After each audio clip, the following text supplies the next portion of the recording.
Live, local, late breaking. This is Newswatch 12 this morning.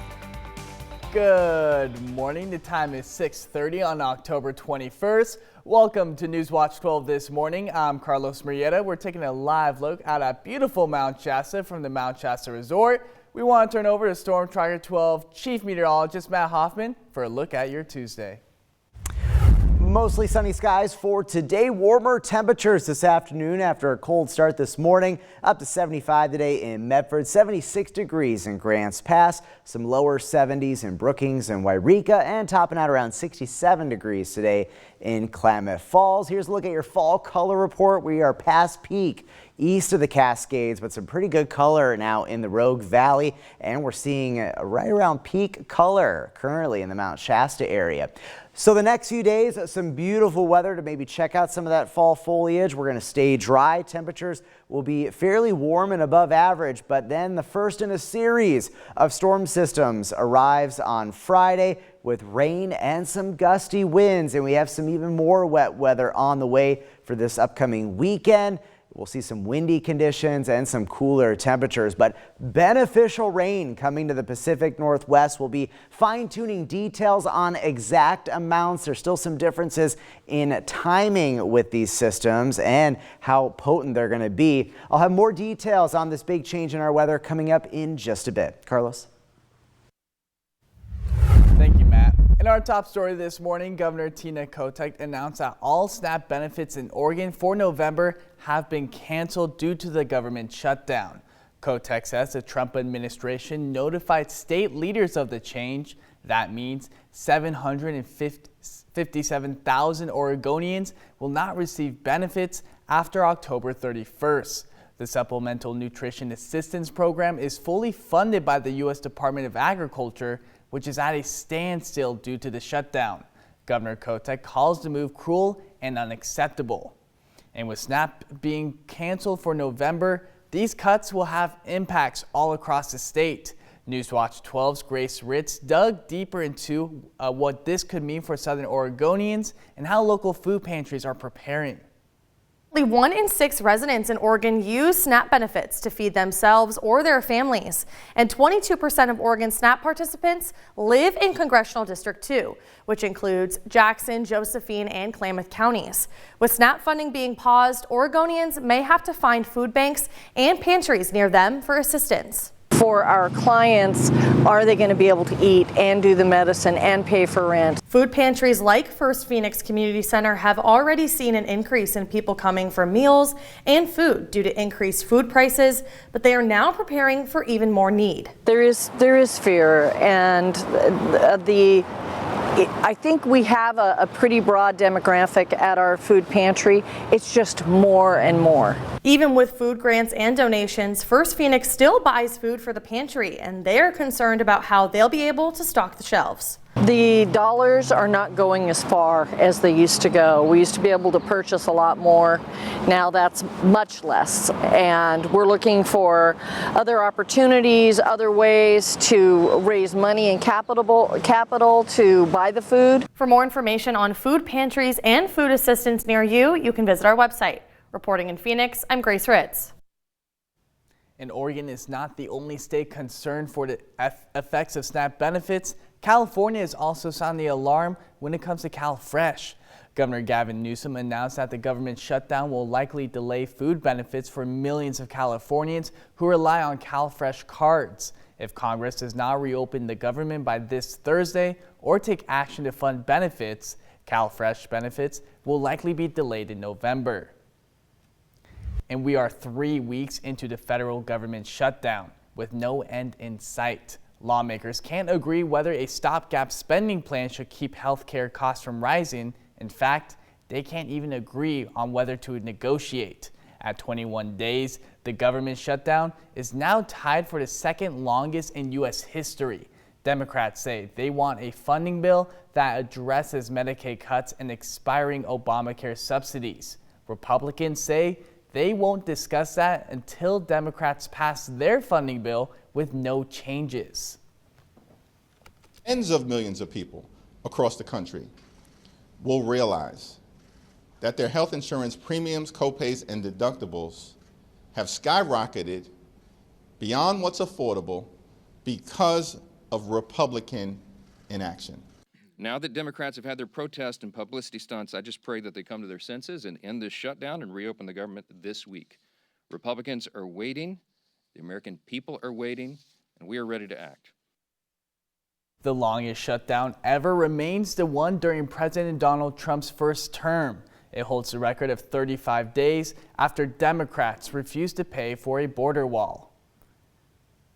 And a federal appeals court has ruled that President Donald Trump can take command of 200 Oregon National Guard troops, and this ruling undoes one of two temporary restraining orders, meaning Trump is currently still prohibited from actually deploying troops. The three-judge panel said the administration is likely to succeed in its appeal of a lower court order that blocked the deployment. Oregon officials say the city has been unfairly portrayed as violent. Governor Kotek responded to this ruling. I have repeatedly called on the Trump administration to tell the public exactly what mission he expects National Guard members to do. These citizen soldiers have been pulled away from their families and their jobs for weeks to carry out some kind of mission in Oregon. But the Trump administration has been silent on the answer to my questions. The president has cited protests outside Portland's Immigration and Customs Enforcement facility as justification for sending in troops. And while a third descendant says this decision is not merely absurd, it erodes core constitutional principles, including sovereign states' control over their state's militias, and the people's First Amendment rights to assemble and to object to the government's policies and actions. Meanwhile, Representative Dwayne Juncker of Grants Pass also released a statement on the court's decision, saying, "As someone with extensive military training, I know the difference between lawful protests and coordinated disruption. What's been happening in Portland is a calculated campaign to destabilize and bait law enforcement." He also says that he stands with President Trump on deploying the National Guard to restore order. And moving into a crime alert, Klamath Falls Police Department and Oregon State Police are conducting a joint investigation into a kidnapping and assault case. Klamath Falls Police responded to a report at Sky Lakes Medical Center where the victim said she had been physically put in the suspect's truck, physically assaulted, and later sexually assaulted at a secluded location. During the investigation, police learned that Oregon State Police was investigating a similar case and had identified a suspect. Klamath Falls Police arrested the suspect and are continuing to investigate alongside OSP. And two people were found dead on a condo balcony in Gold Beach with no signs of foul play. The Curry County Sheriff's Office says they responded to the report of someone who appeared to be dead and discovered both residents of the condo on the balcony. Neither had any obvious injuries. Police say the two may have died from consuming an unknown substance, but the two are continuing to investigate. Happening now this week is Teen Driver Safety Week, and local agencies are urging new drivers to be safe on the roads. This means following safety laws, limiting distractions, and putting the phone down. The week also highlights the importance for new drivers to get comfortable on the road before winter conditions begin, like rain and ice. Really want to remind teen drivers that they are new at driving. They don't have a lot of experience. We're heading into winter months with rain and snow and ice, and driving is hard enough as it is. When you have your friends in the car and they can be distracting. Cell phones, put your cell phone down, focus on what you're doing, and just get comfortable driving. Agencies are also asking all drivers on the road to be patient with new possible drivers.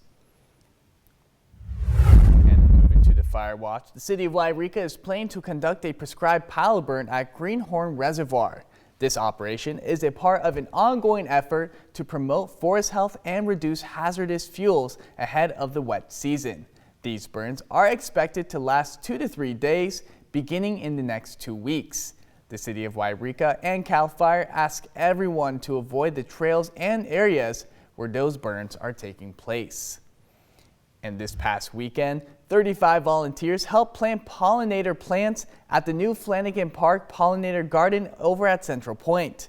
The city and Central Point Parks and Recreation are now looking at their next adventure for the park, making the garden an educational site for families and schools to learn more on how pollinator plants help our ecosystems.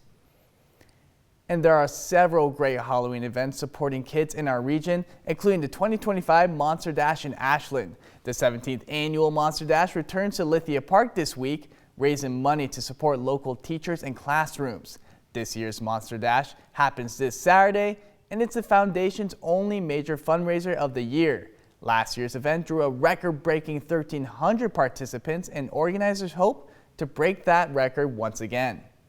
Teachers write to us and they tell us what they need, whether that's supplies, books, materials, guest speakers, all different kinds of things.